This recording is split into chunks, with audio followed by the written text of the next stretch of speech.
सीतापुर के जंगल में कालू कौवा अपनी गर्भवती पत्नी टुनटुनी चिड़िया और दो छोटी छोटी मासूम सी बेटियों के साथ रहा करता था।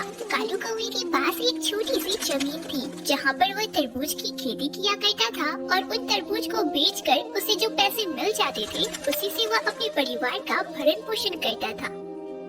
इसी तरह कुछ महीने बीत जाते हैं और आखिरकार वह दिन भी आ जाता है जब टुनटुनी चिड़िया एक मासूम सी छोटी चिड़िया को जन्म देती है।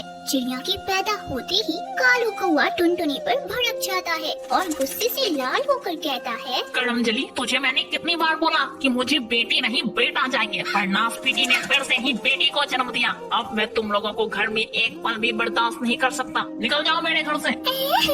कालू जी, अगर बिटिया पैदा हुई तो इसमें मेरी क्या गलती? कालू जी, ये कितनी छोटी छोटी है, अब मैं इन मासूमों को लेकर कहाँ भटकूंगी? कालू जी, वो सब मुझे कुछ नहीं पता, कहीं जाकर मर, पर अपनी इन 3 मनहूस बेटियों को लेकर यहाँ से चली जा। कालू जी, हम पर दया करो, हम पर यह अत्याचार मत करो। कालू जी, कालू जी, ये तुम्हारी भी तो बेटियां हैं, ये सिर्फ मेरी अकेली की तो नहीं। कालू जी, ऐसा मत करो। कालू कौवे के बार बार कहने पर भी जब टुनटुनी चिड़िया घर छोड़कर नहीं जाती तो कालू कौवा टुनटुनी और बच्चों की जमकर पिटाई कर देता है और घर छोड़कर चला जाता है। कुछ दिन बीत जाते हैं पर कालू कौवा वापस घर नहीं आता। तब टुनटुनी चिड़िया अपनी बेटियों को पालने के लिए खुद ही तरबूज बेचने लगती है। इसी तरह कुछ दिन बीत जाते हैं। एक दिन टुनटुनी की बड़ी बेटी पिंकी चिड़िया रोती हुई स्कूल से वापस घर आती है। अरे पिंकी बिटिया, क्या हुआ? तू क्यों रो रही है? माँ, पिताजी हमें छोड़कर क्यों चली गई? माँ, तुम्हें पता है स्कूल की सभी पक्षियाँ मुझे चिढ़ाती है कि पिताजी ने दूसरी शादी कर ली। माँ, क्या ये सच है? पिताजी ने दूसरी शादी कर ली? पिंकी बेटा, अब मैं तुझे क्या ही बताऊँ? मैं तेरे किसी भी सवाल का जवाब नहीं दे सकती बिटिया। पर बिटिया, जब तू बड़ी हो जाएगी तो तुझे तेरे सारे सवाल के जवाब मिल जाएंगे। बिटिया, तू बस मन लगा कर पढ़, किसी भी पक्षी की बातों पर ध्यान मत दे। तू खैर छोड़, तो थक गई होगी ना? चल जल्दी भोजन खा ले। अरे माँ, रानी और चिंकी कहाँ है? दोनों बहन दिखाई नहीं दे रही। अरे वो दोनों तो सुंदरी कवि काकी के घर गई है। वो क्या है ना कि शहर से उसके पोता पोती आए हैं तो उन्हीं के साथ खेलने गई है। खैर चल, तू जल्दी खा ले और उसके बाद उन दोनों को भी घर बुला लेना, शाम भी तो हो गई है। इसी तरह कुछ दिन बीत जाते हैं। एक दिन जंगल में जोरदार बारिश होने लगती है। इस बारिश में टुनटुनी चिड़िया का मिट्टी का घर टूट जाता है। अपने टूटे हुए घर को देखकर चिंकी और रानी जोर जोर से रोने लगती है। मुझे बहुत ठंड लग रही है। माँ, मुझे बारिश से बचाओ। माँ, इतनी तेज बारिश में हम कहाँ जाएंगे? अरे बच्चों, तुम लोग घबराओ नहीं, मैं तुम सभी को अपने साथ सुंदरी कौवी के घर लेकर चलती हूँ। आज रात हम वहीं रह लेंगे और अगली सुबह एक नए घर की तलाश करेंगे। टुनटुनी चिड़िया अपनी तीनों बेटियों को लेकर सुंदरी कौवी के घर पहुँचती है। सुंदरी काकी, ओ सुंदरी काकी, दरवाजा खोलो, देखो ना कितनी तेज बारिश हो रही है और इस बारिश में मेरा कच्चा मकान बह गया। मेरी तीनों बेटियां ठंड से कांप रही है। काकी, दरवाजा खोलो ना। अरे टुनटुनी, तुझे तो पता है ना, मेरे घर मेरे बेटे बहू पोता पोती सभी आए हुए हैं। मेरे घर में तुम सभी के रहने के लिए जगह नहीं है। माँ, मैं तुम सबको नहीं रख सकती अपने घर में। तो बारिश में भीगती हुई टुनटुनी चिड़िया अपनी तीनों बेटियों को लेकर हरी तोती के घर जाती है। हरी तोती बहन, ओ हरी तोती बहन, जल्दी से दरवाजा खोलो ना बहन। देखो ना कितनी तेज बारिश हो रही है और इस बारिश में मेरा मकान टूट गया है बहन। बारिश की वजह से मेरी तीनों बेटियां ठंड से कांप रही है बहन। दरवाजा खोलो ना, आज रात के लिए अपने घर में थोड़ी सी जगह दे दो।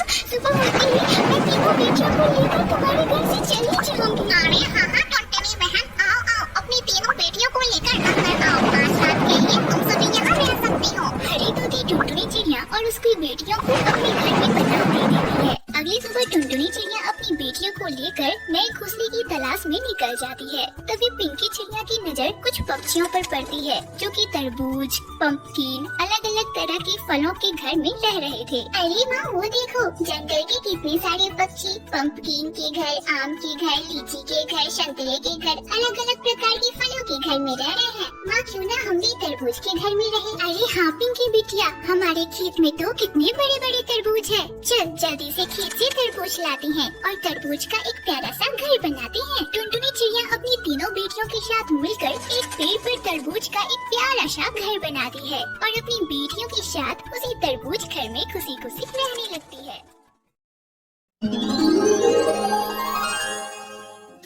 जंगल में टूनी नाम की चिड़िया अपने परिवार के साथ रहा करती थी।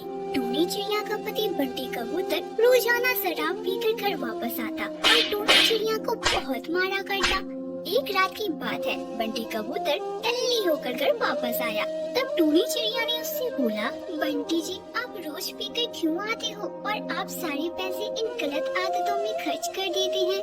आपको अपनी सेहत और इस घर की तो कोई परवाह नहीं, पर आप अपनी बेटी टुनटुनी के बारे में तो सोचिए, वह बड़ी हो गई है बंटी जी, कैसे करेंगे उसकी शादी।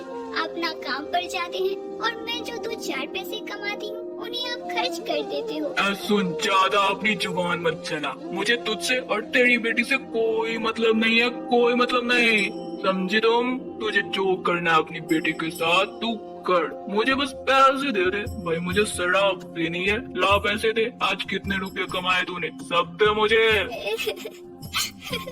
नहीं, मैं आपको 1 भी रुपये नहीं दूंगी। मैं सारे पैसे अपने बच्चे के भविष्य के लिए जमा कर रही हूँ, ना कि आपके जुए और शराब के लिए। नहीं दूंगी मैं 1 भी रुपये। टूनी चिड़िया की यह बात सुनकर बंटी कबूतर को बहुत गुस्सा आता है। वह उसे बहुत मारता है और उससे सारे पैसे छीनकर शराब पीने चला जाता है। इधर बेचारी टूनी चिड़िया अपनी बेटी टुनटुनी से लिपट कर रोने लग जाती है। इसी तरह कुछ दिन बीत जाते हैं। अब टूनी चिड़िया बीमार रहने लगती है। एक दिन टूनी चिड़िया अपनी बेटी टुनटुनी से बोलती है, टुनटुनी बेटा, मेरी तबीयत अब ठीक नहीं रहती। बेटा, मुझे तो बस अब तेरी चिंता सताई जा रही है।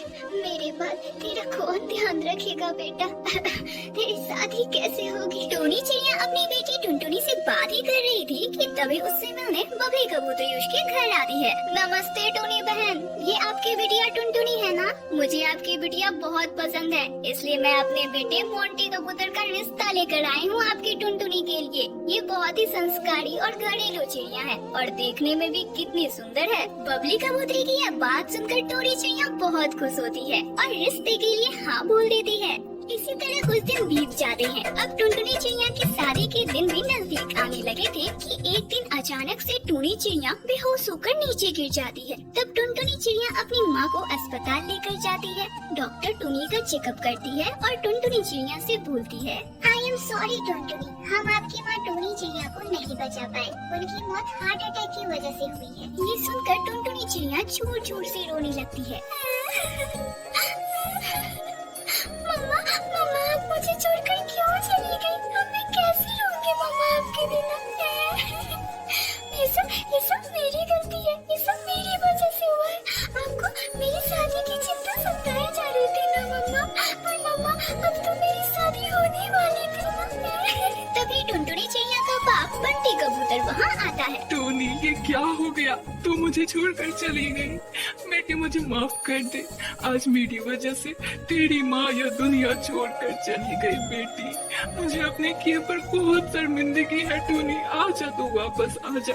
अब मैं सारी बुरी आदतें छोड़ दूंगा। टूनी आजा। भारी मन से बंटी कबूतर टूनी चिड़िया का अंतिम संस्कार करता है और वापस घर आकर अपनी बिटिया टुनटुनी से बोलता है, बिटिया तेरी शादी में तो अब सिर्फ 2 दिन रह गए हैं और मेरे पास तो 1 फुर्ती कौड़ी तक नहीं है। मैं तेरी शादी कैसे करूँगा अब? टोनी तो क्यों चली गई हमें छोड़कर? अब हमारी बिटिया की शादी कैसे होगी? अपने पापा को परेशान देखकर टुनटुनी चिड़िया अपने कमरे में जाती है और अपनी माँ की दी हुई संदूक लेकर वापस आती है और अपने पापा से बोलती है, पापा ये लीजिए, ये संदूक माँ ने मुझे दिया था और बोला था कि जब मेरी शादी हो तब मैं इसे खोलूं। ये लीजिए पापा। तब बंटी कबूतर उस संदूक को खोलता है। उसमें कुछ पैसे और गहने रखे होते हैं और एक चिट्ठी भी होती है। बंटी कबूतर उस चिट्ठी को खोलकर पढ़ता है जिसमें लिखा होता है, टुनटुनी बेटा, यह पैसे मैंने तेरी शादी के लिए जोड़ कर रखे थे बेटा, और कुछ गहने भी हैं। यह सारे अपनी शादी में पहनना।